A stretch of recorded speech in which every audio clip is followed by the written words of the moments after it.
साम रिपोर्टमध्ये आपल्या सर्वांचं स्वागत। आज दिवसभरात घडलेल्या सर्व महत्त्वाच्या बातम्यांचा वेध आपण घेणार आहोत। सुरुवातीलाच बातमी आहे प्रशांत कोरटकरची। होय, आपणच शिवरायांचा अपमान केला अशी निर्लज्ज कबुली आता कोरटकरने दिली। एवढंच नाही तर कोरटकर कसा पळाला, कोरटकरचा पुढचा प्लॅन काय होता त्याचेही धक्कादायक खुलासे केलेत। हे खुलासे काय आहेत पाहूयात साम टीव्हीच्या या स्पेशल रिपोर्टमधून। कोरटकरकडून शिवरायांच्या अपमानाची कबुली।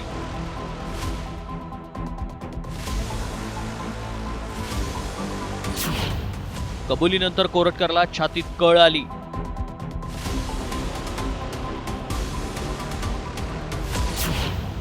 मुद्दाम कोरटकरनं पुरावाही केला नष्ट।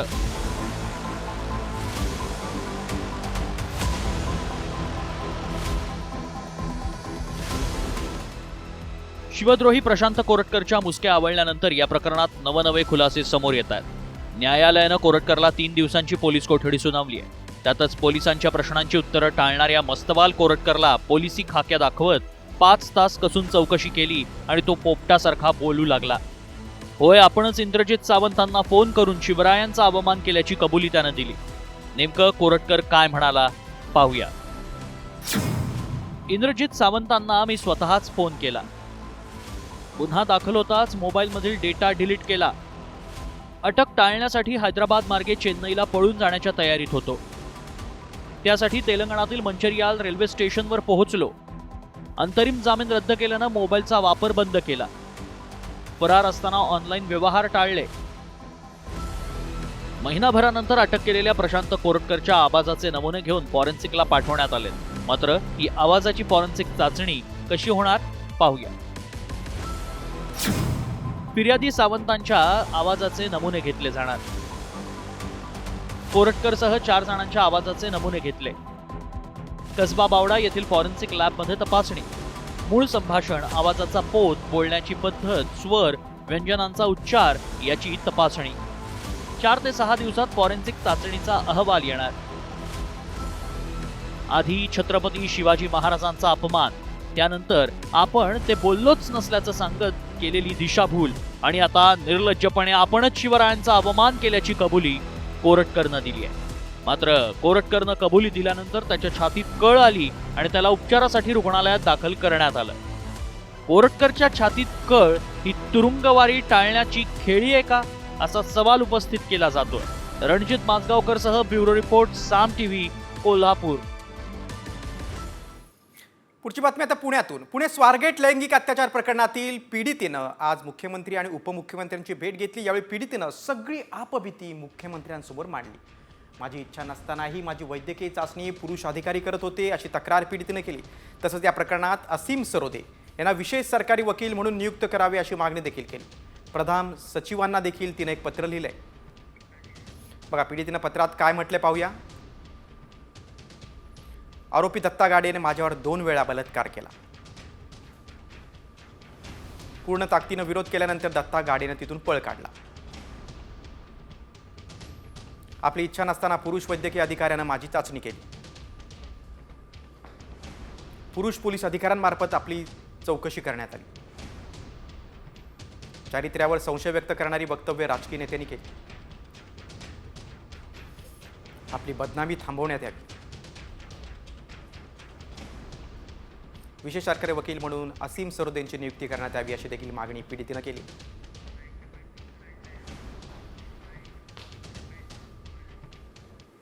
पुढची बातमी आता बीडमधून। सरपंच हत्येची सुदर्शन घुलेनं कबुली दिल्यानं आता आकाच्या अडचणी वाढल्या आहेत। सुदर्शन घुलेनं नेमकी काय कबुली दिली, घुलेच्या जबाबामुळे वाल्मिक कराडचं टेन्शन कसं वाढलंय पाहूयात या स्पेशल रिपोर्टमधून। सरपंच हत्येत सर्वात मोठा ट्विस्ट। व्हिडिओ दाखवताच घुले पोपटासारखा बोलला। देशमुखांच्या हत्येची घुलेकडून कबुली। सरपंच संतोष देशमुख हत्या प्रकरणात नवा ट्विस्ट आलाय। आवादा कंपनीच्या खंडणी आड आल्यानं संतोष देशमुखांची हत्या केल्याची कबुली सुदर्शन घुलेनं दिली आहे। पोलिसांनी आवादा कंपनीकडून खंडणी मागितल्याचा व्हिडिओ दाखवला आणि सुदर्शन घुले पोपटासारखा बोलू लागलाय। एवढंच नाही तर सूत्रांनी दिलेल्या माहितीनुसार सुदर्शन घुले, जयराम चाटे आणि महेश केदारनं गुन्ह्याची कबुली दिली आहे। त्यामुळे वाल्मिक कराडचा पाय आणखीच खोलात गेलाय. खंडणीत अडसर होत असल्यानं संतोष देशमुखांची हत्या केली. आम्हीच सरपंच संतोष देशमुखांचं अपहरण करून हत्या केली. देशमुख आणि ग्रामस्थांनी केलेल्या मारहाणीचा मनात राग असल्याचं घुलेनं म्हटलंय. आवादा कंपनीतला खंडणीचा व्हिडिओ दाखवताच घुलेनं कबुली दिली. देशमुखांच्या हत्येचा व्हिडिओ शूट केल्याचं महेश केदार म्हणाला. आरोपींच्या कबुली जबाबानंतर धनंजय देशमुखांनी हा खटलाच आता फास्ट ट्रॅक कोर्टात चालवण्याची मागणी केली आहे. सगळे आरोपी एकच आहे. अपहरण ते खून ही सगळी जी घटना आहे हे सगळे आरोपी एकच आहेत. या आरोपींनी अपहरण करून जी हत्या केली, आम्हाला न्याय मिळाला पाहिजे आणि या आरोपींना फाशी झाली पाहिजे आणि हे प्रकरण सगळं फास्ट ट्रॅक कोर्टात चाललं पाहिजे. तर सुदर्शन घुलेची ही कबुली वाल्मिक कराडला पळवाट मिळवून देण्यासाठी आहे का, असाही संशय व्यक्त होतोय. तर दमानी यांनी थेट धनंजय मुंडेंना सह आरोपी करण्याची मागणी केली आहे. मला फक्त एकच कन्सर्न आहे की अजूनपर्यंत सुदर्शन घुलेला त्यांनी जो टोळी प्रमुख केलंय, नाही टोळी प्रमुख असं त्यांचं दिलं गेलंय आणि वाल्मिक कराडला त्यांचा सूत्रधार म्हटलं गेलंय. तर त्याच्यातनं कुठेतरी याला पळवाट आहे की काय अशी शंका माझ्या मनात आहे. फाशीची शिक्षा ही ज्या सगळ्यांना झाली पाहिजे त्याच्याबरोबर ती वाल्मिक कराडला पहिली झाली पाहिजे. आज तुम्हाला कोर्टामध्ये जे चार्जशीट दाखल झालंय त्याच्यानंतर जी कबुली जबाब आज समोर आलेला आहे, त्या कबुली जबाबामध्ये तिघांनी सांगितलं की आम्ही मारलंय आणि आम्ही कट रचून वाल्मिक कराड यांच्या सांगण्यावरूनच मारलंय. देर है लेकिन अंधेर नाही म्हणल्यासारखं यांची कबुली यांनी दिलेली आहे. कबुली जबाब आहे. या संतोष अण्णा देशमुख यांच्या मारेकऱ्याला फाशी, जे जे गुन्हेगारी आहेत त्यांना म्हणजे त्याच्यामध्ये सजा आणि जे कुणी आणखी सहआरोपी आहेत ज्यांनी ज्यांनी यांना पळून जायला मदत केली, ज्यांनी पैसे पुरविले, ज्यांनी गाड्या पुरविल्या, अशांना सुद्धा सहआरोपी केलं पाहिजे. सुदर्शन घुले, महेश केदार आणि जयराम चाटेच्या कबुलीत आवादा कंपनीच्या खंडणीचं कारण सांगण्यात आलंय. त्यामुळे वाल्मिक कराडचा पाय खोलात गेलाय. तर धनंजय मुंडेंचीही धाकधूक वाढली आहे. आता या प्रकरणात पोलीस चौकशीचा पास आवळून धनंजय मुंडेंना सह आरोपी करणार का, याकडे लक्ष लागलंय. योगेश काशीदसह ब्युरो रिपोर्ट, साम टीव्ही, बीड. सरपंच संतोष देशमुख हत्या प्रकरणात ऑफिस बॉयचा जबाब आता महत्त्वाचा ठरलाय. आवादा कंपनीच्या ऑफिस बॉयच्या जबाबामुळे कराड गँगचा टप्प्यात कार्यक्रम झालाय. ऑफिस बॉयच्या कबुली जबाबातून हत्येचं कारण आणि वादाची ठिणगी कुठे पडली याचा घटनाक्रम समोर आलाय.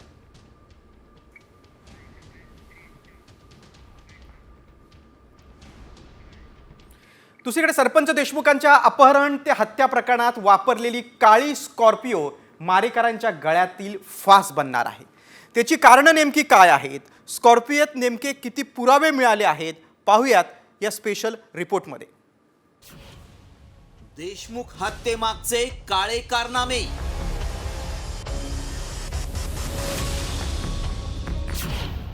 काळ्या स्कॉर्पिओत 19 पुरावे.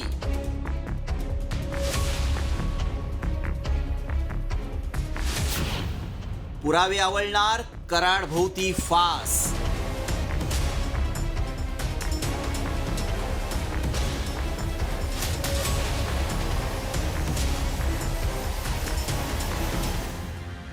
सरपंच संतोष देशमुखांची क्रूरपणे केलेल्या हत्येचा पट उलगडणारा पुरावा पोलिसांच्या हाती लागलाय.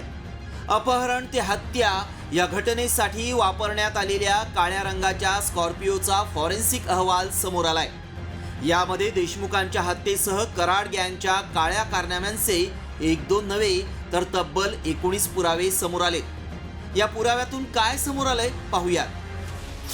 काळ्या रंगाची स्कॉर्पिओ, गाडी क्रमांक MH44Z9333. सरपंच संतोष देशमुख हत्या प्रकरणात स्कॉर्पिओतून सर्वाधिक 19 पुरावे मिळाले. स्कॉर्पिओच्या डाव्या बाजूच्या दरवाजावरील काचेवर 2 ठसे आहेत. जुळून आलेले फिंगरप्रिंटचे ठसे आरोपी सुधीर ज्ञानोबा सांगळेचे आहेत. स्कॉर्पिओ गाडी आरोपी गँगचा म्होरक्या सुदर्शन घुलेची आहे. 9 डिसेंबर 2024ला सरपंच देशमुखांचं अपहरण करून अत्यंत निर्घृणपणे हत्या करण्यात आली. या हत्येप्रकरणी CIDनं 15,000 पानांचं आरोपपत्र दाखल केलंय. त्यात या राक्षसी कृत्याचे फोटो आणि व्हिडिओ जोडण्यात आले. तर याच फोटोत काळ्या रंगाची स्कॉर्पिओ प्रकरणाचा पट उलगडण्यासाठी महत्त्वाची ठरली आहे. आरोपींच्या 3 मोबाईल फोनसह RC बुक, घुलेचे ATM कार्ड या स्कॉर्पिओमध्ये आढळून आले. त्यामुळे या काळ्या स्कॉर्पिओमधून फक्त संतोष देशमुखांचीच हत्या केली की आणखीही काळे कारनामे केले त्याचा सखोल तपास होण्याची गरज आहे. तर या पुराव्यांमुळे वाल्मिक कराडभोवतीचा फास आवळला जाणार का याकडेही लक्ष लागलंय. योगेश काशीदचा ब्युरो रिपोर्ट, साम टीव्ही न्यूज, बीड. आता पुढच्या बातमीकडे. कॉमेडियन कुणाल कामरावर मंत्री शंभूराज देसाई चांगलेच संतापलेत. कामराला टायरात घालून 3rd डिग्री द्यायला लावू असं थेट विधान शंभूराज देसाईने केलंय. या कुणाल कामराला आता जी 3rd डिग्री असती पोलिसांची, त्या 3rd डिग्रीचा वापर त्या कुणाल कामरा बाबतीत करावा लागेल. तो आता कुठल्या तरी बेळात लपून बसलाय, ते काय सापडलेला नाही. आमच्या शिवसैनिकांनी त्याला उघडा आव्हान, ओपन आव्हान दिलेलं आहे. हे बघा, आता आम्ही मंत्री जरी असलो तरी आम्ही वंदनीय बाळासाहेब ठाकरे साहेबांचे, धर्मवीर आनंद दिघे साहेबांचे शिवसैनिक आदी आहे. आम्हाला माननीय मुख्यमंत्री, दोन्ही उपमुख्यमंत्र्यांनी संयम बाळगायचं सांगितलं ह्या प्रकरणात, म्हणून आम्ही शांत आहे. शिवसैनिक म्हणून जर आम्ही रस्त्यावर आलो तर ह्यो कामरा कुठल्या गल्ली बोळात आणि बेळात जरी लपला असला तरी त्याच्या शेपटाला धरून त्याला फरफटत आणून आपटायची ताकद शिवसैनिकामध्ये आहे. दरम्यान आता या प्रकरणी आरोप प्रत्यारोप होत आहेत. दहशतवादी संघटनेकडून कुणाल कामराच्या यूट्यूब चॅनलला पैसे येत असल्याचा गंभीर आरोप शिंदे गटाचे नेते राहुल कनाल यांनी केलेला आहे. कामराच्या स्टुडिओची तोडफोड केल्यानंतर कनाल यांना अटक झाली होती आणि आता कामराविरोधात खार पोलीस ठाण्यात तक्रार दाखल करणार आहे. पूरा यूट्यूब का रीजनिंग मैंने तो सिर्फ 5 दिन का डिटेल्स दिया है आज मुंबई पुलिस को, और मैं यूट्यूब के द्वारा, जब से ये कुणाल कामरा चैनल यूट्यूब पे शुरू हुआ है, मैं आपको क्लियर कट कह सकता हूँ क्या ये 1.5 से 2 करोड़ रुपए की बात है जो इंटरनेशनल फंड से आए हैं, और ये आपको यूट्यूब और मुंबई पुलिस प्रूव करके दिखाएगी. आता पुढच्या राजकीय बातमीकडे. मनसेचा गुढीपाडवा मेळावा 30 तारखेला म्हणजेच येत्या रविवारी पार पडणार आहे. या संदर्भातल्या टीझरसाठी राज ठाकरेंनी बॅनरवर थेट बाळासाहेबांचा फोटो वापरलाय. यावरून उद्धव ठाकरेंनी राज ठाकरेंवर टीका केली आहे. पाहूया या संदर्भातला एक खास रिपोर्ट. शिवसेनेचा टायगर सगळ्यांनाच हवा. मुंबई आपली आहे, आपली, आणि इकडे आवाजही आपलाच हवा. मनसेच्या बॅनरवर बाळासाहेब ठाकरे. शिवसेनेसोबत जाण्याची मनसेची तयारी. दस्तूरखुद्द बाळासाहेबांनीच आपला फोटो न वापरण्याची तंबी राज ठाकरेंच्या मनसेला दिली होती आणि तेव्हापासून राज ठाकरेंनी बाळासाहेबांचे फोटो मनसेच्या बॅनरवर वापरणं बंद केलं. परंतु गेल्या अनेक दिवसांपासून दुरावलेले 2 भाऊ एकत्र येण्याची चर्चा असताना आता राज ठाकरेंच्या गुढीपाडवा मेळाव्याच्या बॅनरवर बाळासाहेबांचा फोटो पाहून अनेकांनी आश्चर्य व्यक्त केलंय. परंतु याच बॅनरवरून आता उद्धव ठाकरेंनी सगळ्यांनाच बाळासाहेबांच्या शिवाय पर्याय नाही असं म्हणत टोला हाणलाय. सर्वांना बाळासाहेबांच्या नेतृत्वाखेरीज दुसरा पर्याय नाही हेच त्यातून दिसतंय. आणि जर आता महाराष्ट्र जिंकायचं असेल तसं जसं गेल्या वेळेला ह्या गद्दारांनी सुद्धा बाळासाहेबांचा फोटो वापरला, तसंच सगळ्यांनाच बाळासाहेबांचा फोटो वापरण्याखेरीज काय पर्यायच राहिलेला नाही. मुळात आमच्या पक्षाने एक डिझाईन फायनल केलेली आहे, ती सर्व पदाधिकाऱ्यांना दिलेली आहे. तीच आमची अधिकृत इमेज आहे किंवा अधिकृत डिझाईन आहे. त्या व्यतिरिक्त कोणी हे जर पदाधिकाऱ्यांनी लावलं असेल, ते उत्साहाच्या भरात लावलं असेल, तर संबंधित पदाधिकाऱ्याला आम्ही सांगितलं की ते काढून टाका म्हणून. त्याच्यामध्ये कोणतेही पक्षाची भूमिका नाही आहे किंवा पक्षाने सांगितलेलं नाही आहे. त्यामुळे तो बॅनर निघेलाच संध्याकाळपर्यंत. माझ्या विठ्ठलाला बडव्यांनी घेरलाय म्हणत शिवसेनेतून बाहेर पडून राज ठाकरेंनी मनसेची स्थापना केली आणि विठ्ठल विठ्ठल म्हणत मनसेच्या बॅनरवर सरास बाळासाहेबांचे फोटो लावले. पण बाळासाहेबांनीच खडसावल्यानंतर मनसेनं बाळासाहेबांचे फोटो वापरणं बंद केलं होतं. परंतु आता जवळजवळ 18-19 वर्षांनी मनसेनं बाळासाहेबांचा फोटो वापरल्यानं आणि शिंदे ठाकरेंमध्ये बाळासाहेबांच्या फोटोच्या वापरावरून असलेला वाद म्हणजे अजूनही मुंबईत बाळासाहेब ठाकरेंचंच निर्विवाद वर्चस्व असल्याची ग्वाही मिळतेय. त्यामुळे मुंबईत बाळासाहेब ठाकरे या ब्रँडशिवाय राजकारण करता येत नाही आणि त्यामुळेच सर्वांनाच शिवसेनेचा हा ठाण्या वाघ हवाय. ब्युरो रिपोर्ट, साम टीव्ही मराठी. आता पुढच्या बातमीकडे. सौगाते मोदी किट वाटपावरून आता वंचितचे नेते प्रकाश आंबेडकरांनी टीका केलेली आहे. देशातील 22% हिंदू देश सोडून जात आहेत, त्यामुळे मोदींनी ही खेळी केली आहे असा आरोप आंबेडकरांनी केलाय. देशात मुस्लिम मॉब लिचिंगचे अनेक मुस्लिम बळी ठरलेत, त्यामुळे मुस्लिमांनो किट स्वीकारू नका असं आवाहन देखील प्रकाश आंबेडकरांनी मुस्लिम जनतेला केलंय.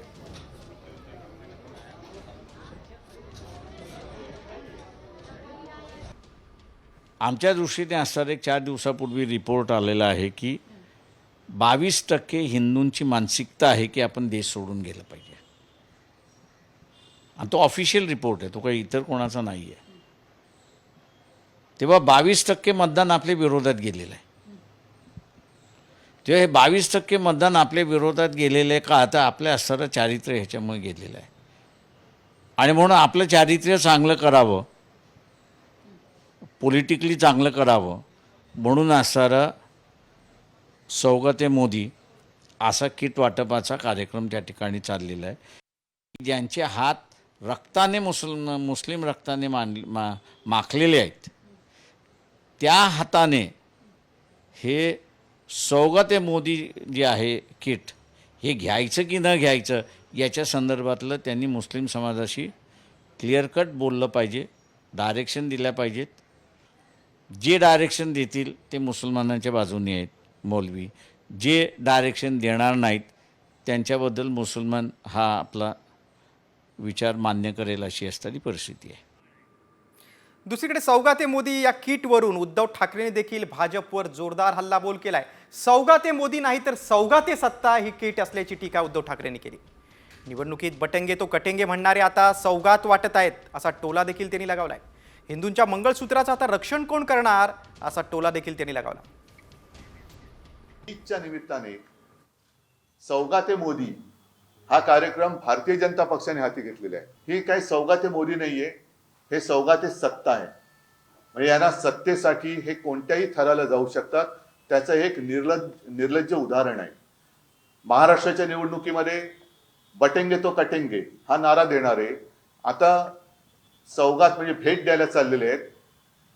वर्षभर किंवा आयुष्यभर होळीच्या निमित्ताने मुस्लिम समाजाच्या नावाने शिमगा करायचा आणि निवडणूक आल्यानंतर त्यांना पुरणपोळी द्यायची, असा हा प्रकार आहे. दुसरीकडे सौगाते मोदीवरून समाजवादी पार्टीचे आमदार अबू आझमी यांनी देखील भाजपवर टीका केलेली. भाजपनं एकही मुस्लिम मंत्री दिला नाही आणि आता सौगात वाटतायत. सौगात ऐवजी भाईचाराच्या गोष्टी करा असं अबू आझमींनी सुनावलंय. मतलब ऐसा है कि जिन लोगों ने अपनी पार्टी में एक मुसलमान को मिनिस्टर नहीं बनाया, एक को टिकट नहीं दिया, वो आज मुसलमानों को सौगात दे रहे हैं. नागपुर में जिस तरह से बच्चे मस्जिद से निकल रहे हैं, जो मिला सामने उसको बंद किया जा रहा है. अरे ईमानदारी के साथ जो लोग गलत हैं उनको पकड़िए. जिस प्रदेश में होली में मस्जिदों को ढकना पड़ जाए और ये कह दें लोग कि अगर आपको रंग से परहेज है तो घर में रहिए, नमाज घर में पढ़ लीजिए, अगर ये कह देते मोदी योगी साहब. पुढच्या बातमीकडे. राज्यात पुन्हा एकदा नवीन वादाला सुरुवात झाली. छत्रपती संभाजीराजेंनी रायगडावर असलेल्या वाघ्या कुत्र्याची समाधी हटवण्याची मागणी केली होती. या प्रकरणात आता संभाजी भिडे, संभाजी ब्रिगेड यांनी देखील उडी घेतलेली आहे. तर दुसरीकडे थेट राजमाता अहिल्यादेवी होळकर यांच्या कुटुंबातील वंशज भूषणसिंह राजे होळकरांनी देखील त्याला विरोध केलाय. त्यामुळे छत्रपती आणि होळकर आमने सामने आलेत. पाहूया एक रिपोर्ट. वाघ्याच्या समाधीचा वाद चिघळला.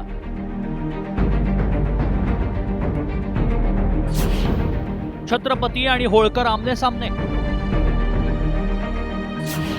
वादात संभाजी ब्रिगेड आणि संभाजी भिडेंची उडी.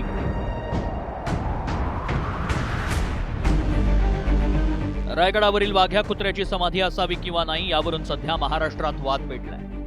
दोन्ही बाजूंकडून यावर पुरावे देण्याची चढाओढ सुरू आहे. त्यातच होळकर घराण्याचंही नाव आलंय. त्यामुळे आता या वादावर होळकरांच्या वंशजांनी घराण्याची भूमिका स्पष्ट केली आहे. कुठल्याही ऐतिहासिक संदर्भ नाहीये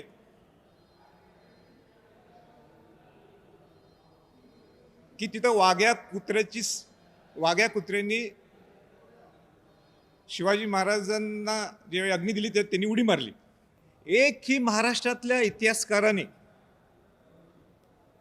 मग ते डाव्या विचाराचे असतील, उजव्या विचाराचे असतील किंवा सेंटर विचाराचे इतिहासकार असतील, एकही इतिहासकारांनी सांगितलं नाही की आपल्याकडे वाघ्या कुत्र्याचे एव्हिडन्स आहेत. संभाजीराजेंची स्वतःची सुद्धा हीच भूमिका आहे की जे सत्य आहे ते समोर आलं पाहिजे. माझी तीच भूमिका आहे. आमच्या समाजाच्या अस्मिता त्या स्मारकाशी जुडलेल्या आहेत. त्यामुळं इतर ज्या संघटना आहेत, ज्या संघटनांनी ह्याच्यात टोकाची भूमिका घेतली आहे, त्यांना आमचं हेच म्हणणं आहे की तुम्ही टोकाची भूमिका घेऊ नये. समाजाची भावना दुखावली जाईल किंवा मनाने आतेताई प्रकार जो मागं घडला होता तसा कुठलाही प्रकार रायगडावर घडू नये. सगळ्यांनी सामोपचाराने एक समिती बनवावी आणि त्या समितीच्या माध्यमातून जो काही योग्य निर्णय असेल तो सगळ्यांनी स्वीकारावा. त्याच्यात दोन्ही बाजू ऐकून घ्याव्यात. वाघ्याचा इतिहास काय आहे पाहूया.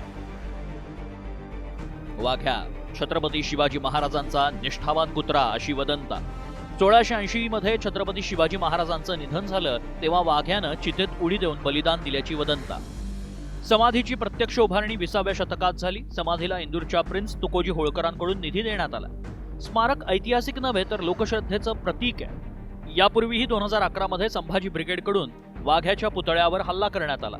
भारतीय पुरातत्व विभागाकडे वाघ्याबाबत कोणतेही ठोस पुरावे नाहीत. तर दुसरीकडे संभाजी भिडे वाघ्या कुत्र्याला ऐतिहासिक संदर्भ असल्याचा पुरावा देत आहेत.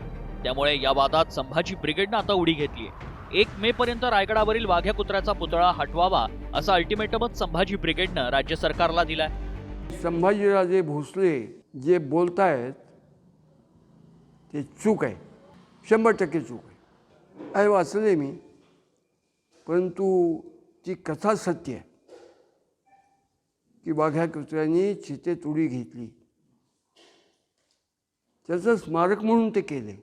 माणसं जेवढी एकनिष्ठ नसतात तेवढी कुत्री असतात. निदान आत्ताच्या युगात हो देशाशी असं एकनिष्ठ राहायचं आहे आपल्याला, याचं द्योतक म्हणून ते पाहिजेच. मनोहर पंत उर्फ संभाजी भिडे किंवा पडळकर असतील, हे अज्ञानातून डोकं बधीर झाल्यासारखं त्या वाघ्या कुत्र्याचं समर्थन करतात. मनोहर पंत भिडे असेल किंवा इतर वाघ्या कुत्र्या समर्थक सगळी मंडळी सदाशिव पेठेतील 1.5 दमडीची पुस्तकं वाचून त्यांना खोटा इतिहास मान्य करायची सवय लागली. औरंगजेबाची कबर तर कधी वाघ्याची समाधी. इतिहासातील जुने मुद्दे उकरून काढून त्याचं राजकारण केलं जात आहे आणि राज्यातल्या जनतेशी निगडीत अनेक महत्वाचे प्रश्न मात्र असेच वाऱ्यावर सोडले जात आहेत. यातून राज्य सरकार काय निर्णय घेणार आणि विविध संघटनांनी दिलेल्या अल्टिमेटमवर काय तोडगा काढणार हेच पाहायचं. ब्युरो रिपोर्ट, साम टीव्ही.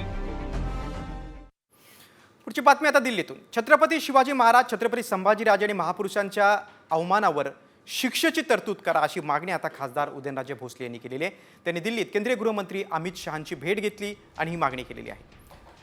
उदयनराजेंनी दिल्लीत केंद्रीय गृहमंत्री अमित शहांची भेट घेऊन संवाद साधला. केंद्र आणि राज्य शासनानं अशा प्रवृत्तींना मकोका किंवा टाडासारखा अजामीनपात्र आणि 10 वर्ष सश्रम कारावासाची शिक्षा असलेला विशेष कायदा पारित करावा असं निवेदन उदयनराजेंनी अमित शहांना दिलं.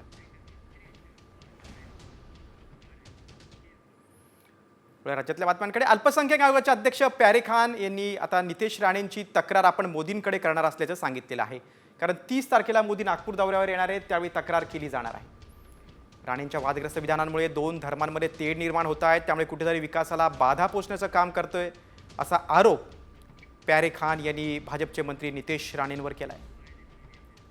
मेरे पास बहुत सारी कंप्लेंट्स आई है, समझ पूरे महाराष्ट्र से और नागपुर से भी काफ़ी सारी है. मेरे माध्यम से अल्पसंख्यक आयोग का अध्यक्ष होने के नाते मुझसे कहा है कि भाई आप ये प्रधानमंत्री जी से ये हमारी कंप्लेंट उन तक पहुंचा दीजिए कि ऐसे भाषणों से सरकार के विकास पर ब्रेक लगता है और 2 धर्मों में आपस में बीच में लड़ाई होती, तो वो ना हो. जिस तरीके से महाराष्ट्र में विकास चल रहा है वो चलता रहे, इसीलिए उन्होंने ये ज्ञापन दिया है. पुढचा एक बातमी महत्त्वाची ती म्हणजे उत्तर प्रदेशमधून संभलमध्ये रस्त्यावर किंवा टेरेसवर नमाज पठणाला आता बंदी घालण्यात आलेली आहे. फक्त परंपरेनुसारच दर्गा मशिदीमध्येच नमाज पठणास परवानगी देण्यात आली. नियमांचं पालन न करणाऱ्यांवर कारवाई करण्याचा इशारा देण्यात आला आहे. ईदच्या दिवशी शांतता राखण्याचं आवाहन प्रशासनानं केलं गया है कि एक भारी संख्या में लोग सड़क पर जमा हो जाते थे एवं यातायात अवरुद्ध होता था. साथ ही नेशनल हाईवे तक अवरुद्ध होते रहे हैं, राष्ट्रीय राजमार्ग भी अवरुद्ध होते हैं. एक लंबे समय तक लोगों का आवागमन पूरी तरह से बंद हो जाता है, दुर्घटनाएं घटित हो सकती थी. अतः रोड पर नमाज अदा करने से रोका जा रहा है. उद्धव ठाकरेंनी शिंदे गटावर जोरदार हल्लाबोल केलाय. शिवसेना एकच आहे, एसएनसी हा एक गट आहे असं उद्धव ठाकरे म्हणालेत. स्टुडिओ तोडफोडीशी शिवसेनेचा काहीही संबंध नाही असंही त्यांनी म्हटलंय. शिवसेना युबीटी नाही, शिवसेना एकच आहे. दुसरी ती गद्दार सेना आहे. मी उघड म्हणतोय ती गद्दारांची सेना आहे. तिला आणि तिकडे जी काही तोडफोड झाली त्याच्यात शिवसेनेशी काडीचाही संबंध नाही. ती गद्दार एसएनसी सेना आहे. एसएनसी जे काय आहे ते एसएनसी त्याने काय करायचं ते करू दे, ती गद्दार सेना आहे. पण एसएनसीची बदनामी झाली असं जर तुम्हाला वाटत असेल तर याचा अर्थ एसएनसी गद्दार आहे. एकनाथ शिंदेंनी उद्धव ठाकरेंबाबत कृतज्ञता व्यक्त करावी पाहिजे अशा शब्दामध्ये खासदार संजय राऊतांनी सुनावले. उद्धव ठाकरे मिस्टर बीन अशी टीका एकनाथ शिंदेंनी केली होती, त्यावरून आता राऊतांनी प्रत्युत्तर दिलंय. शिंदे सेनेनंही राऊतांना उत्तर दिलंय की राऊत हे कृतज्ञतेचे शिरोमणी असल्याचं खासदार नरेश मस्केंनी म्हटलंय. काही मिस्टर बीन ने डस्टबिनचा उल्लेख केला. सर्वसामान्य शिवसैनिकांचा मिस्टर बीन आहे ना, मिस्टर बीन सर्वसामान्य शिवसैनिकांना कचरा समजण्याची वृत्ती, त्यामुळे हे हाल झालेत. सगळेजण गेले. कचऱ्यातून जी एनर्जी सभापती महोदय निर्माण झाली ना, त्याचा हाय व्होल्टेज शॉक बसलाय आणि त्यातून काही लोक अजून सावरलेले नाहीत. एकनाथ शिंदे यांच्यासारख्या लोकांना जे काही मिळालं आयुष्यात ते माननीय उद्धव ठाकरे पक्षप्रमुख झाल्यावर मिळालेलं आहे. त्याआधी त्यांना काय फार मिळालं आहे असं मला वाटत नाही. तेव्हा ते फार सक्रिय पण नव्हते. पण एकनाथ शिंदे यांना सर्व काही जे दिलेलं आहे ते उद्धव ठाकरे यांच्या मेहरबानीतूनच मिळालेलं आहे, हे लक्षात घ्या. आपण उद्धव ठाकरे यांची भाकरी खाता, पण चाकरी शरद पवार साहेबांची करत होतात आणि करत आहात. आपण कृतज्ञांचे शिरोमणी आहात. तर एकनाथ शिंदेसाहेब कृतज्ञ असते ना तर तुम्हाला त्या राज्यसभेच्या निवडणुकीमध्ये पराभव केला असता तुमचा. परंतु आमदारांची इच्छा नसताना सुद्धा तुम्हाला मतदान करायला लावलं आणि तुम्हाला खासदार म्हणून निवडून आणलं. दिल्लीतल्या खासदाराचं सर्वांनाच आकर्षण असतं, मात्र महाराष्ट्रातल्या आमदाराचा पगार हा खासदारापेक्षा वजनदार आहे. पाहूया या संदर्भातला एक रिपोर्ट. दिल्लीतल्या खासदारांचा आमदारांपेक्षा तोरा मोठा असला तरी महाराष्ट्रातल्या आमदारांचा पगार खासदारांपेक्षा भारी असल्याचं उघड झालं. खासदारांपेक्षा महाराष्ट्रातील आमदारांना मिळणारे वेतन, भत्ते आणि निवृत्ती वेतन अधिक आहे. आमदारांचं मूळ वेतनच 1,82,200 रुपये आहे. याशिवाय टेलिफोन भत्ता 8,000, स्टेशनरी भत्ता 10,000 आणि संगणक भत्ता 10,000 इतका मिळतो. तर इतर भत्तेही आमदाराला मिळतात. हे सगळं मिळून आमदाराला प्रति महिना साधारण 2,41,174 रुपये फिक्स पगार मिळतो. तर खासदारांना महिन्याला 1,24,000 रुपये इतका पगार मिळतो. याशिवाय मतदारसंघातील खर्चासाठी प्रत्येक महिन्याला 87,000 रुपये मिळतात. आमदाराला विधानसभा मतदारसंघाच्या विकासासाठी दरवर्षी 5 कोटींचा आमदार निधी मिळतो. तर 6 विधानसभा मतदारसंघाचा मिळून तयार झालेल्या अवाढव्य लोकसभा मतदारसंघासाठी वर्षाला आमदारा एवढाच 5 कोटीचा निधी मिळतो. हे आकडे पाहिल्यानंतर खासदारापेक्षा महाराष्ट्रातला आमदारच भारी असं म्हणता येईल. आता या सलमान खानच्या मोठ्या विधानाकडे. नीतीनं माझ्या नशिबात जेवढं आयुष्य लिहिलंय तेवढं जगेल असं वक्तव्य सलमान खाननं म्हटलेलं आहे. लॉरेन्स बिश्नोईच्या धमक्यांबद्दल भाईजाननं पहिल्यांदाच प्रतिक्रिया दिलेली आहे. त्याच्या आगामी सिकंदर चित्रपटाच्या प्रमोशनच्या वेळी त्याला लॉरेन्स बिश्नोई गँगकडून देण्यात येणाऱ्या धमक्यांबाबत विचारणा करण्यात आली. त्यावेळी सलमाननं जेवढं आयुष्य आहे तेवढं जगेन असं म्हटलंय. बघा सलमान खान नेमकं काय म्हणाले आपण पाहूया. अल्लाह भगवान इससे whatever जितनी उम्र लिखी है उतनी लिखी है. बस ही कभी कभी इतने सारे लोगों को लेके चल के प्रॉब्लम हो जाती है. आता आपण दिशा सालेर मृत्यू प्रकरणाकडे. दिशाचा पोस्टमॉर्टम रिपोर्ट साम टीव्हीच्या हाती लागलाय. दिशावर बलात्कार किंवा लैंगिक अत्याचार झालेला नसल्याचं रिपोर्टमध्ये म्हटलेलं आहे.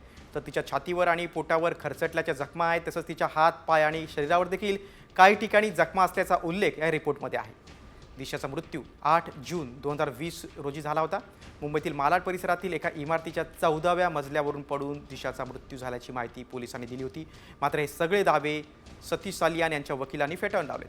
दिशाच्या अंगावर एकही जखम नसल्याचं वकील निलेश ओझा यांनी म्हटलंय. पोस्टमॉर्टम रिपोर्टमध्ये जी बनवलेली आहे त्याच्यात काय सांगितलं की 14व्या माळ्यावरून पडली, पूर्ण हे क्रॅश झालं, छातीच्या रिब्स तुटल्या, हातपाय तुटले, रक्त होतं, समोरचे पूर्ण दाग पडले होते. हे त्यांचं हे आहे पोस्टमॉर्टम रिपोर्ट. Multiple injuries. तिच्या बॉडीवर एकही जखम नाही आहे की जी पडल्यावर होते. की ही जी पोस्टमॉर्टम रिपोर्ट आहे, आता बॉडी तर इंटॅक्ट आहे तिची, अशी बॉडी होऊ शकत नाही 14व्या माळ्यावर पडल्यावर एक. आणि याच्यात जे सांगितलं तसे काही जखमा नव्हत्याच, काही फ्रॅक्चर वगैरे नव्हतंच. बघा या रिपोर्टमध्ये आणखी काय मुद्दे आहेत आपण पाहूया. दिशाच्या हाताला, पायाला आणि छातीवर जखम झालेली आहे. डोक्यावर आणि शरीरावर देखील गंभीर इजा. डोक्याला गंभीर जखम झाल्यानं तिचा मृत्यू झाल्याची नोंद या रिपोर्टमध्ये आहे. दिशाच्या नाकातून आणि तोंडातून रक्त येत होतं. दिशावर कुठलाही लैंगिक अत्याचार किंवा बलात्कार झाला नाही असं देखील या रिपोर्टमध्ये म्हटलंय. पुढच्या बातमीकडे. भूम परांडा मतदारसंघाचे शिंदे गटाचे आमदार तानाजी सावंत यांच्या अडचणी वाढवण्याची शक्यता आहे. कारण तानाजी सावंत यांच्यावर आता विधानसभा निवडणुकीत भांडी आणि पैसे वाटप केल्याचा आरोप आहे.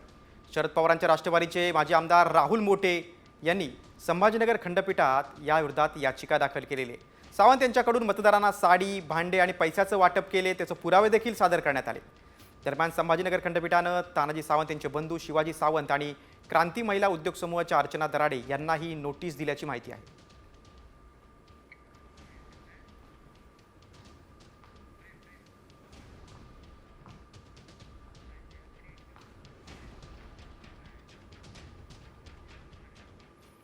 आता पालकांना सावध करणारी बातमी आहे. फुगा फुगवताना 8 वर्षांच्या चिमुकलीचा मृत्यू झालाय. धुळ्यातील ही दुर्दैवी घटना आहे. पाहूया नेमकं काय घडलंय या रिपोर्टमधून. पालकांनो सावधान.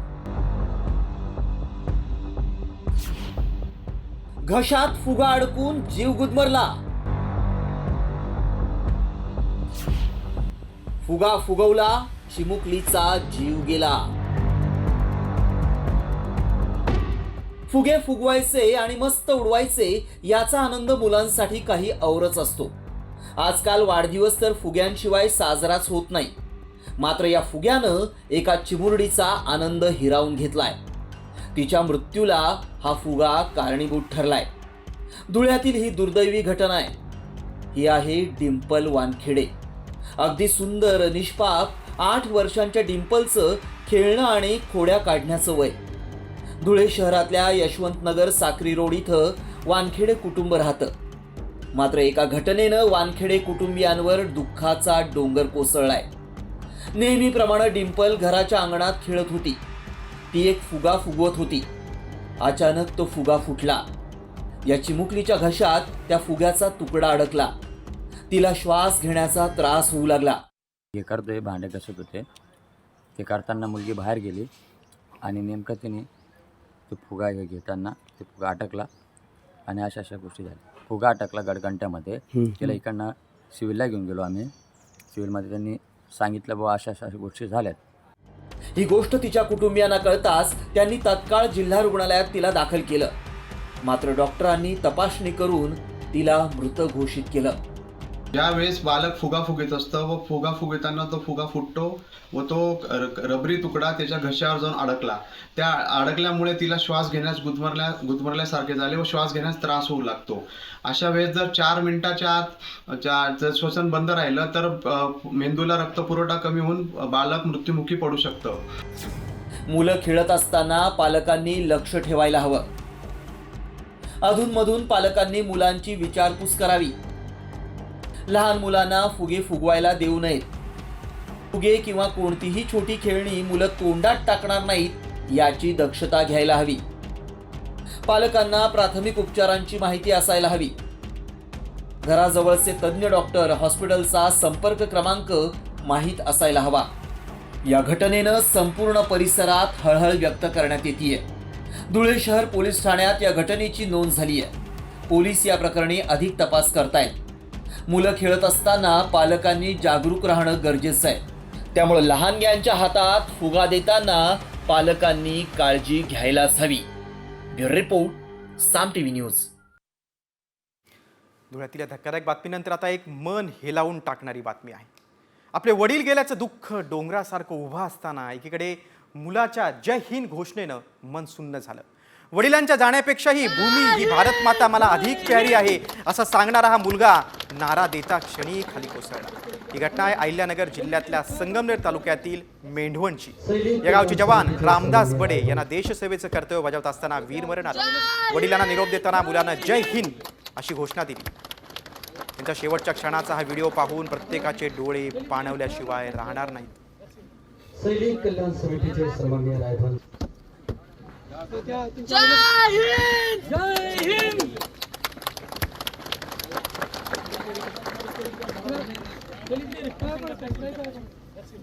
सैनिक कल्याण समितीचे सन्माननीय रायफल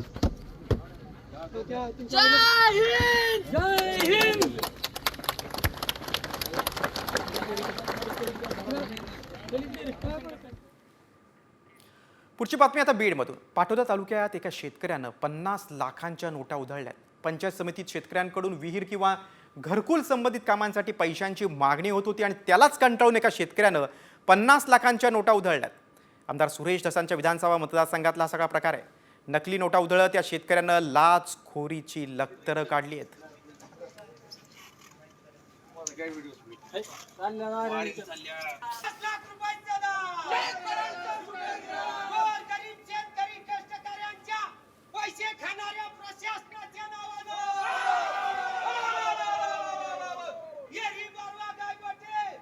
विहीर काय मोठे यासाठी घरकुल यांच्यासाठी कोणी आम पैसे घेतले जातात. वारंवार इथल्या कर्मचारी आणि बीडीओ साहेबांना सांगूनही चौकशी तर होतच नाही, परंतु सर्रास पैशाची मागणी केली जाते आणि खुल्या आम इथं पंचायत समितीमध्ये पैसे घेतले जातात. जरी घरकुल पूर्ण झालं असलं तरी त्याला पैशाची मागणी केली जाते.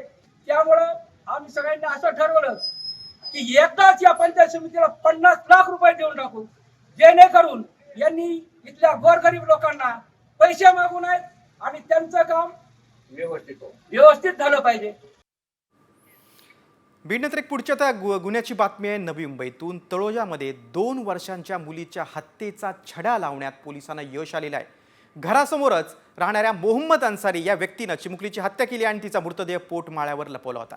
आरोपी मोहम्मद अन्सारीच्या बायकोचं मृत मुलीच्या आईशी भांडण होतं. लहान मुलांच्या खेंडाळावरून त्यांच्यात नेहमी भांडणं होत होती आणि याचाच राग मनात ठेवून आरोपी अन्सारीनं चिमुकलीची हत्या केली.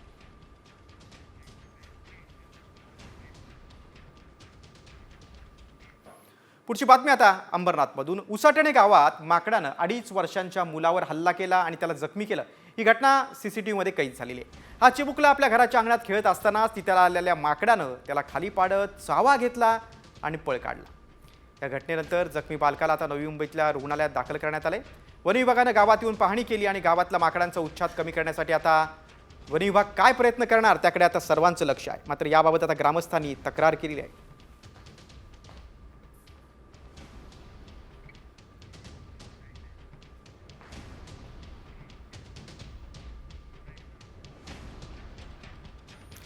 पुढच्या बातमीकडे. मटण खाताय तर सावध व्हा, कारण एका व्यक्तीच्या जीवावर मटण खाणं बेतलं असतं. काय हा सगळा प्रकार पाहूयात या खास रिपोर्टमधून. मटण खाताय सावधान.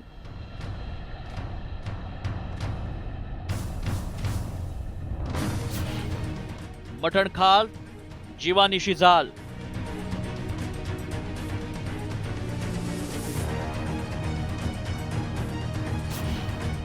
मटणाचा झटका जीवाला चटका.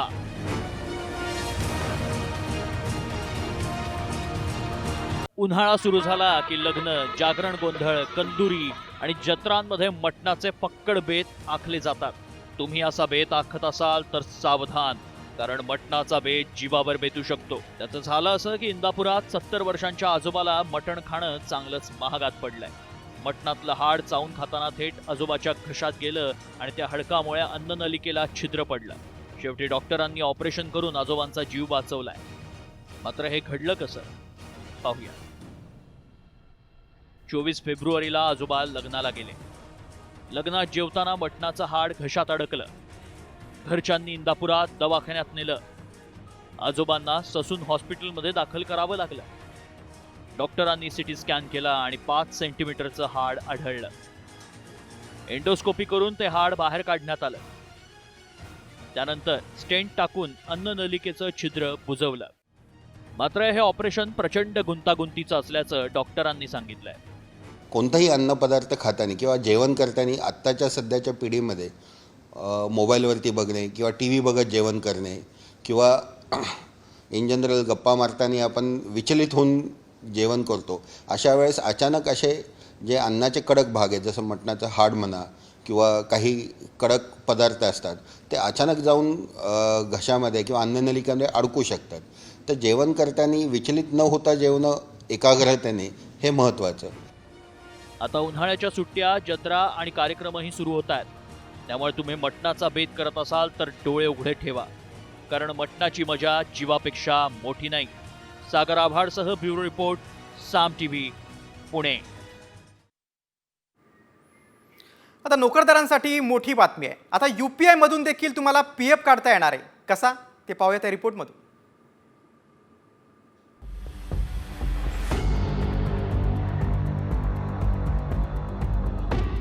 सरकारी आणि खासगी क्षेत्रातील कोट्यावधी कर्मचाऱ्यांना PFचे पैसे आता ATMच नव्हे तर थेट UPIद्वारे काढता येणार असल्याची माहिती केंद्र सरकारच्या कार्मिक मंत्रालयाचे सचिव सुमित डावरा यांनी दिली आहे. आता UPIद्वारे PF कोण काढू शकतो पाहूया. मे अखेरपर्यंत UPI मधून पैसे काढण्याची सुविधा सुरू होणार. सरकारनं रिटेल पेमेंट्स आणि सेटलमेंट सिस्टमला दिली मंजुरी. आजारपण, घर बांधणी, मुलांचं शिक्षण आणि लग्नासाठी पैसे काढता येणार. 3 दिवसाऐवजी PF क्लेम UPIद्वारे तात्काळ होणार. 1 लाख रुपयांपर्यंतचा PF तात्काळ काढता येणार. दावे नाकारण्याची शक्यता कमी आणि व्यवहार पारदर्शक होण्याचा दावा. केंद्र सरकारच्या निर्णयामुळे सरकारी आणि खासगी क्षेत्रातील कर्मचारी आपला PF गुगल पे, फोन पे, पेटीएम वरून काढू शकतात. त्यामुळे कर्मचाऱ्यांना सरकारी कार्यालयात खेटे मारण्यापासूनही मुक्ती मिळणार एवढं निश्चित. पुढची बातमी तुमच्यासाठी महत्त्वाची. आता ओला उबेरच्या धर्तीवर सरकारी टॅक्सी देखील सुरू होणार आहे. केंद्रीय गृहमंत्री अमित शहांनी मोठी घोषणा केली आहे. सरकार येत्या काही महिन्यात लवकरच ओला उबेर सारखी सहकारी टॅक्सी प्लॅटफॉर्म सुरू करणार आहे. या प्लॅटफॉर्मवर दुचाकी रिक्षा आणि 4 चाकी वाहनांची नोंदणी देखील केली जाणार आहे. त्याचा नफा श्रीमंतांच्या हातात जाणार नाही तर थेट ड्रायव्हरकडे जाणार असल्याची माहिती अमित शहांनी दिलेली आहे. आने वाले दिनों के कुछ ही महीनों में कोऑपरेटिव बेसिस पर ओला उबर जैसी एक बहुत बड़ी कोऑपरेटिव सहकार टैक्सी आने वाली है, जो 2 व्हीलर की टैक्सी का भी रजिस्ट्रेशन करेगी, जो रिक्शा का भी रजिस्ट्रेशन करेगी और 4 व्हीलर का भी करेगी, और उसका मुनाफा किसी धन्ना सेठों के हाथ में नहीं जाएगा मान्यवर, वो ड्राइवर के पास जाएगा. इस प्रकार की हम कोऑपरेटिव लेकर आ रहे हैं. पुढची बातमी आता अवकाळी पावसाची. राज्यात अवकाळी पावसाचा इशारा हवामान विभागाने दिलेला आहे. दक्षिणेकडून येणाऱ्या उष्ण वाऱ्यांमुळे आता कोकण, पश्चिम महाराष्ट्र आणि विदर्भातील हवामानात अस्थिरता निर्माण झाली. पुढच्या 2 दिवसात कोकणात अवकाळी पावसाचा इशारा देण्यात आलाय. पश्चिम महाराष्ट्र, विदर्भातही पावसाचा अंदाज व्यक्त करण्यात आला. दुसरीकडे मुंबई, ठाणे, पुणे आणि नवी मुंबईमध्ये ढगाळ वातावरण राहील असं हवामान विभागाने सांगितलं. अवकाळी पावसाचा फळबागा, भाजीपाला आणि इतर पिकांनाही फटका बसण्याची शक्यता आहे. दक्षिण महाराष्ट्र आणि मराठवाड्यात पाऊस बरसेल असा अंदाज आहे. कोकण, पश्चिम महाराष्ट्र आणि विदर्भातील हवामानात देखील बदल होईल असा अंदाज आहे. सिंधुदुर्ग आणि रत्नागिरीत जोरदार पावसाची शक्यता आहे. सातारा, कोल्हापूरमध्ये देखील ढगांच्या गडगडाटासह पावसाचा अंदाज व्यक्त करण्यात आला आहे. मुंबई, ठाणे, पुणे आणि नवी मुंबईत देखील ढगाळ वातावरण राहील असा हवामान खात्यानं अंदाज वर्तवला आहे. आंबा, काजू, द्राक्ष, संत्री पिकावर याचा परिणाम होण्याची शक्यता आहे. कोकणची अर्थव्यवस्था अवलंबून असणारं आंबा पीक सध्या अवकाळी पावसामुळे अडचणीत आलंय. एकीकडे अवकाळीचे संकट आहे तर दुसरीकडे उत्पादन कमी, त्यामुळे आंबा बागायतदार अडचणीत आलेत. गेल्या काही वर्षांपासून आंबा बागायतदारांना हवामान बदलाचा सामना करावा लागतोय.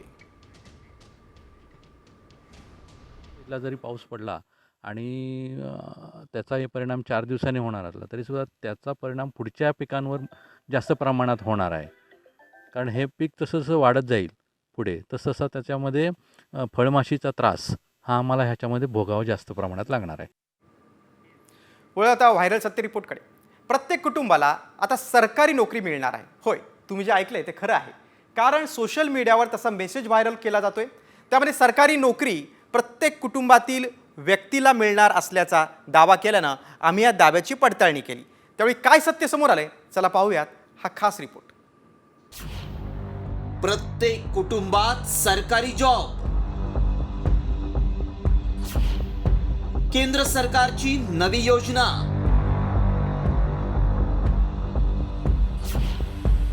व्हायरल मेसेज मागचं सत्य काय?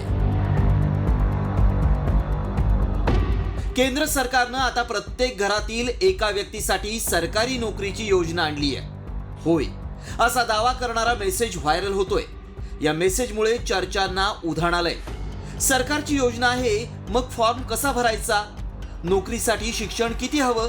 असे अनेक प्रश्न विचारले जात आहेत. त्यामुळे आम्ही याची सत्यता पडताळणी सुरू केली. मात्र मेसेजमध्ये काय दावा केलाय ते आधी पाहूया. केंद्र सरकारनं एक परिवार एक नोकरी योजना आणली आहे. प्रत्येक कुटुंबातील एकाला नोकरी मिळणार. यासाठी पुरुष महिला कुणीही अप्लाय करू शकतात. हा मेसेज प्रचंड व्हायरल होतोय. असे काही सोशल मीडियावर व्हिडिओही शेअर केले जात आहेत. कारण सरकारी नोकरी ही प्रत्येकालाच हवी असते. सरकारी नोकरी असली की चांगला पगार, भत्ते, सुट्ट्या, सरकारी सेवा अशा सुविधा मिळतात. यामुळे सरकारी नोकरीसाठी अनेक जण प्रयत्न करतात. आणि सरकारनं जर आता अशी योजना आणली असेल तर आनंदाची बातमी आहे. मात्र हा दावा खरा आहे का याची सत्यता पडताळून सांगणं अत्यंत गरजेचं आहे. आमच्या टीमनं या दाव्याची पडताळणी सुरू केली. केंद्र सरकारनं अशी कोणती योजना आणली आहे का याची सत्यता जाणून घेण्यासाठी अधिकाऱ्यांकडून माहिती मिळवली. त्यावेळी काय सत्य समोर आलं पाहूया. सरकारची एक परिवार एक नोकरी योजना नाही. दिशाभूल करण्यासाठी असे मेसेज व्हायरल केले जात आहेत. कुणीही फॉर्मची लिंक पाठवल्यास ती उघडू नका. लिंकच्या माध्यमातून सायबर फ्रॉड होऊ शकतो. सध्या देशात बरेच बेरोजगार आहेत आणि प्रत्येकाला सरकारी नोकरी हवी आहे. त्याचाच फायदा घेत काही लोक दिशाभूल करण्यासाठी मेसेज व्हायरल करतात. तसंच काही लोक लिंक पाठवून फ्रॉड करत असतात. त्यामुळे तुम्ही अशा मेसेजेसवर विश्वास ठेवू नका. आमच्या पडताळणीत सरकार प्रत्येक कुटुंबातल्या एकाला सरकारी नोकरी देणार हा दावा असत्य ठरलाय. ब्युरो रिपोर्ट, साम टीव्ही न्यूज.